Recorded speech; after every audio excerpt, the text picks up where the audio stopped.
This is a demonstration of the Groups and Brackets Tournament Builder. This was a real tournament in 2014. Single division, played on 2 fields.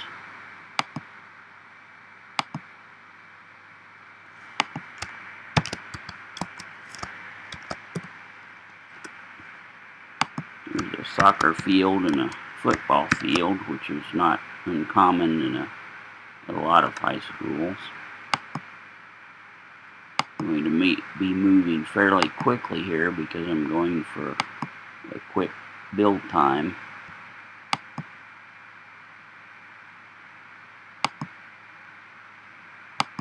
This was a JV boys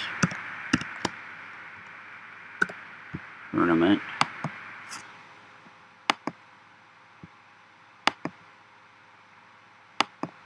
There were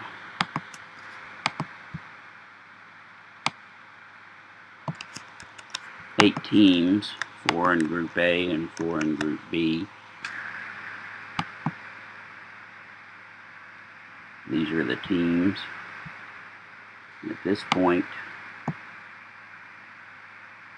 when I click this, which describes the way the division is set up, it will automatically schedule or define all group games. Every team in the group plays every other group.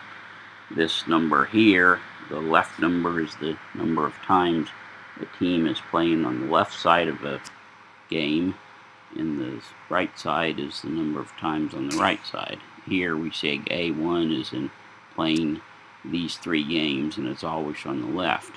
If we click this, that unschedules A1 v A3 and schedules A3 v A1, so it switches the order. The same matches are played, just different order in terms of who's home or not.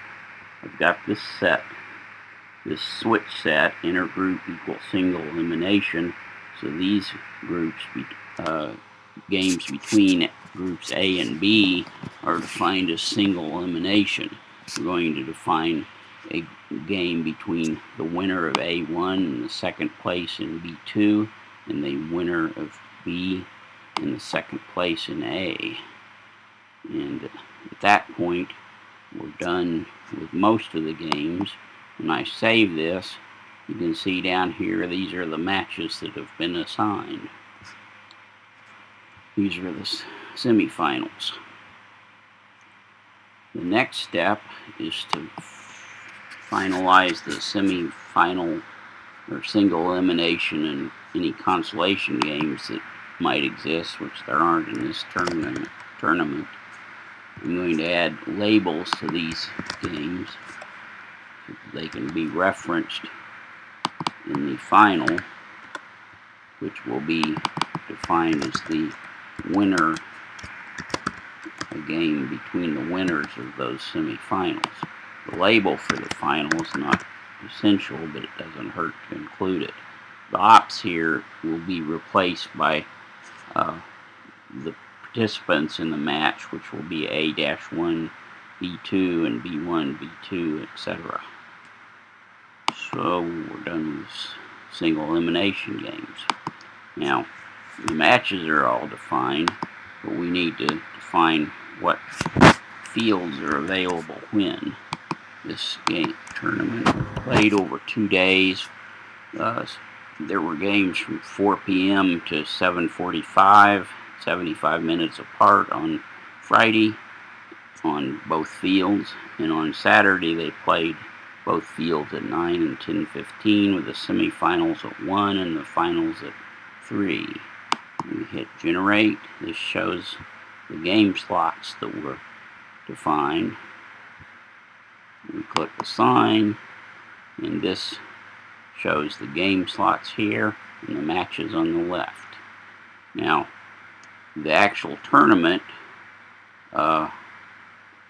played B in this column for 3 games and switched A in this column, then switched.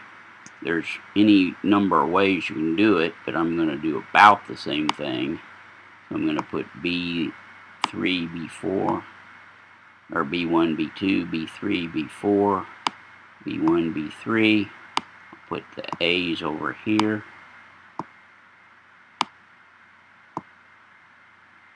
And I'll switch the B over there. And there we've got Friday's scheduled.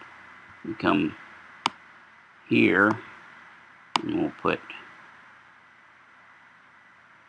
now you can do this several ways, but we'll stick with the way, close to the way it was done. Now, at this point, if you hover the cursor over the match, you will see the team names. So if you want to see who's playing on 4, Albertville and Grissom, and Athens and Coleman are. If you need to, you could swap those around. The notation here is A.4 v. A.2 is the 4th team in A versus the 2nd team. A-1 v. B-2 is the winner of A versus 2nd place, and so forth. And at this point, we're finished with the schedule.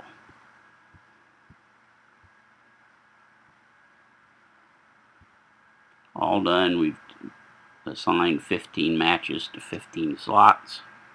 I'd get a warning here if I had more matches than slots, although you do have to watch the gap between teams playing and so forth. The last step, I won't go into great detail here, but these switches determine how this is generated. This is a text file describing the tournament in a format that can be parsed by the website, and when I hit use tournament definition, it actually pulls it into the website and parses it. The tournament is now active.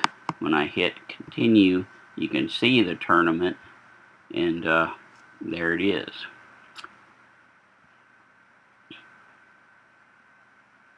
Now, the group standings here are left over from a previous run. If I hit game 1 and then hit unplay, it will update the group standings based on the results. No games have been played, so all the standings show 0 now. As I enter game results here,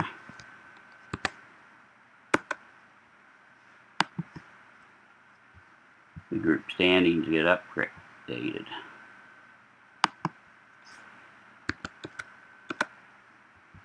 And that's all I'll cover for right now. Any questions, email me. Any suggestions, etc.